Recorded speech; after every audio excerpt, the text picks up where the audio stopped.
السلام علیکم ورحمۃ اللہ وبرکاتہ۔ بسم اللہ الرحمن الرحیم۔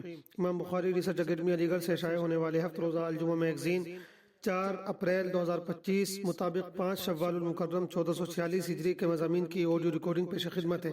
پہلا مضمون ہے اختلاف کے باوجود دوسروں کی خوبیوں کا اعتراف، مولانا محمد خالد ضیاء صدیقی ندوی۔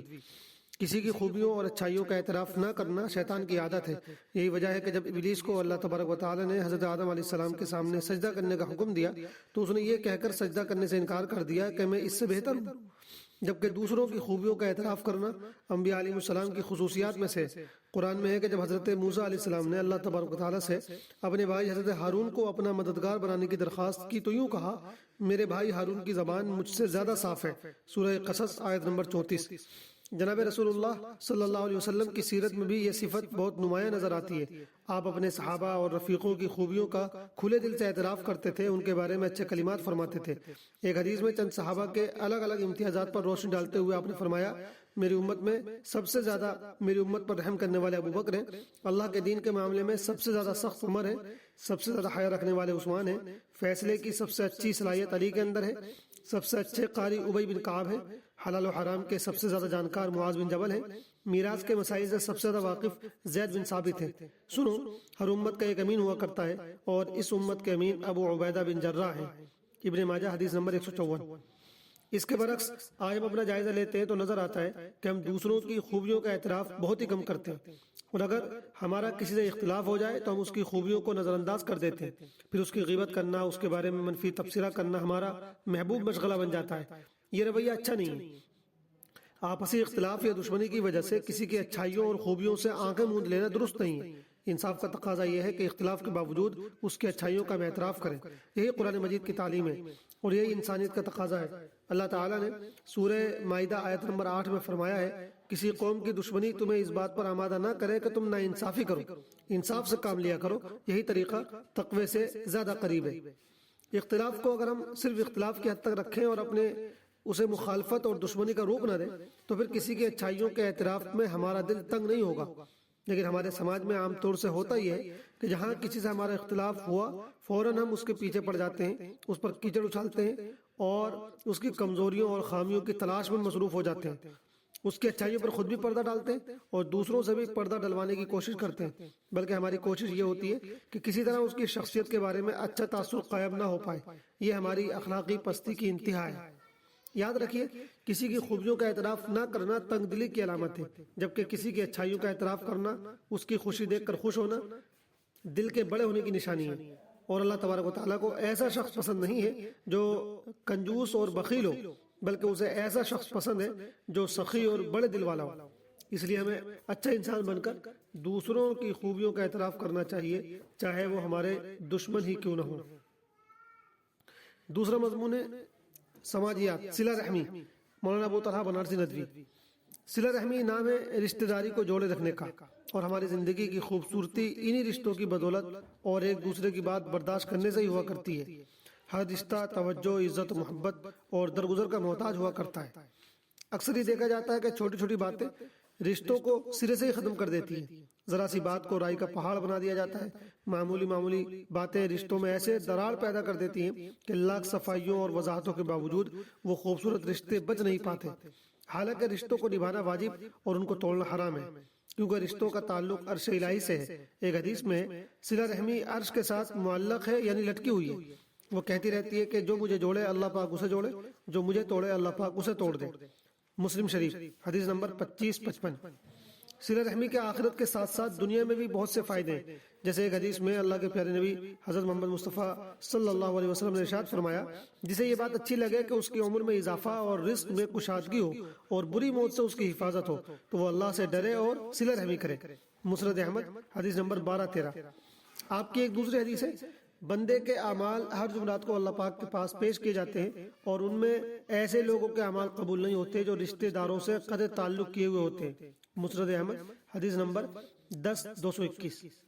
لیکن صلہ رحمی کے ان فوائد کے باوجود کچھ رشتہ دار ہر وقت بدگمان، شکوہ شکایت اور زیادتی کرنے والے ہوتے ہیں۔ ایسے رشتہ داروں کے ساتھ ان 3 رویوں میں سے کوئی ایک رویہ رکھا جا سکتا ہے۔ نمبر 1، اگر رشتہ دار زیادتی کرنے والا ہو تو زیادتی کا بدلہ لے لیا جائے لیکن تعلق ختم نہ کیا جائے۔ میل جول اس طرح رکھا جائے کہ ملاقات ہونے کی صورت میں کم سے کم صرف سلام دعا ہی کر لی جائے۔ نمبر 2، یہ ایسے لوگوں کے ساتھ خوشی و غمی تک کا تعلق رکھا جائے، عام حالات میں میل ملاقات نہ رکھی جائے، البتہ ضرورت پڑنے پر ان کی مدد کرنے سے پیچھے بھی نہ ہٹا جائے۔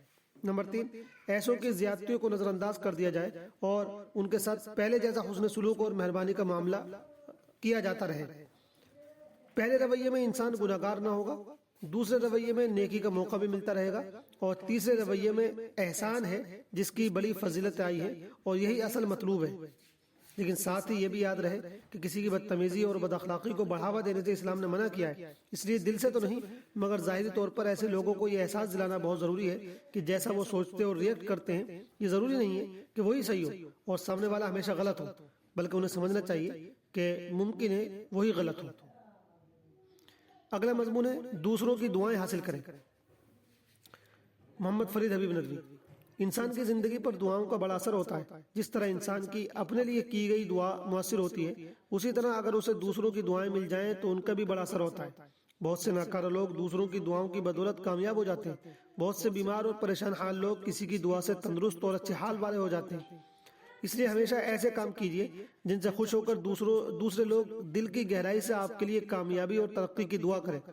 دوسروں سے دعا کے لیے کہنا بھی اچھی بات ہے، لیکن اس سے بہتر یہ ہے کہ آپ کے کہے بغیر ہی کوئی دوسرا آپ کے لیے دعا کرے۔ دعائیں حاصل کرنے کا سب سے بہتر طریقہ خدمت ہے۔ کوئی بھی انسان دل سے اسی وقت دعا دیتا ہے جب آپ اس کی کوئی ضرورت پوری کر دیں، اس کی کوئی پریشانی دور کر دیں یا اس کی کچھ خدمت کر دیں۔ اس لیے کوشش کیجیے کہ آپ ہمیشہ دوسروں کے کام آئیں، دوسروں سے مسکرا کر ملیں، بڑوں کا احترام کریں اور چھوٹوں سے پیار کریں اور ہر ایک کی عزت کریں، خاص کر والدین، اساتذہ، ضعیفوں اور کمزوروں کی خدمت کر کے ان کی دعائیں ضرور حاصل کریں۔ یقین جانیے کہ یہ چیز بسا اوقات انسان کی اپنی لاکھ کوششوں پر بھاری پڑ جاتی ہے، اور کسی کے دل سے نکلی ہوئی دعا آپ کی تقدیر بدل دیتی ہے۔ جس طرح یہ ضروری ہے کہ آپ دوسروں کی دعائیں حاصل کرنے کی کوشش کریں، اسی طرح یہ بھی ضروری ہے کہ دوسروں کی بد دعا سے بچنے کی بھی کوشش کریں۔ کسی کے ساتھ کبھی ایسا غلط سلوک اور برتاؤ نہ کریں کہ وہ آپ کو بد دعا دینے پر مجبور ہو جائے۔ یاد رکھیے کہ جس طرح کسی کی دعا آپ کی تقدیر بدل سکتی ہے، اسی طرح کسی کے دل سے نکلی ہوئی آہ آپ کی قسمت بگاڑ بھی سکتی ہے۔ اللہ تعالی ہم سب کی حفاظت فرمائے، آمین۔ آخری مضمون ہے ولیمے میں بے جا نمائش نہ کریں۔ محمد فرید حبیب ندوی۔ نکاح کے موقع پر ولیمہ سنت ہے۔ ایک حدیث میں آپ علیہ السلام نے حضرت عبدالرحمن بن عوف سے فرمایا ولیمہ کرو چاہے ایک بکری ہی سے کرو، صحیح مسلم حدیث نمبر 1427۔ لیکن ہم نے اس سنت کا بھی مذاق بنا دیا ہے۔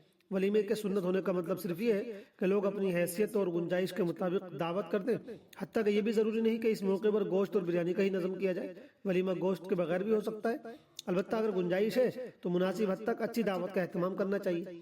لیکن ہمارے یہاں یہ جو ہو رہا ہے کہ گنجائش نہ ہونے کے باوجود قرض لے کر دکھاوے اور نمائش یا سماج کے دباؤ میں قسم قسم کے پکوان تیار کیے جاتے ہیں اور ہزاروں لوگوں کی دعوت کی جاتی ہے، تو یہ ولیمہ کسی بھی طرح سنت نہیں رہ جاتا ہے۔ ولیمے میں بہت سی خرابیاں پیدا ہو گئی ہیں۔ ایک تو یہ کہ اب دعوت میں ادھار چلتا ہے، یعنی جس نے آپ کی دعوت کی ضروری ہے کہ آپ بھی اس کی دعوت کریں۔ اگر آپ نے اس کی دعوت نہیں کی تو وہ ناراض ہو جاتا ہے۔ اس کی وجہ سے سینکڑوں دعوتیں زبردستی کرنی پڑتی ہیں، خواہ گنجائش ہو یا نہ ہو۔ مالداروں کے ولیمے میں غریبوں کی دعوت نہیں ہوتی، بلکہ ایسا بھی دیکھا گیا کہ اہل ثروت لوگ اپنے غریب رشتہ داروں کو بھی اس موقع پر دعوت نہیں دیتے۔ یہ انتہائی بری بات ہے۔ آپ نے فرمایا سب سے برا وہ کھانا ہے جس میں مالداروں کو دعوت دی جائے اور غریبوں کو نہ پوچھا جائے، بخاری شریف حدیث نمبر 5177۔ تیسری چیز یہ کہ اس موقع پر کھانا بہت برباد کیا جاتا ہے، خاص کر جب سے اسٹینڈنگ کا رواج شروع ہوا ہے کھانے کی بربادی بہت زیادہ ہو گئی ہے۔ اس سے بھی بچنا چاہیے اور سلیقے سے بٹھا کر کھلانا چاہیے۔ والسلام علیکم ورحمۃ اللہ وبرکاتہ۔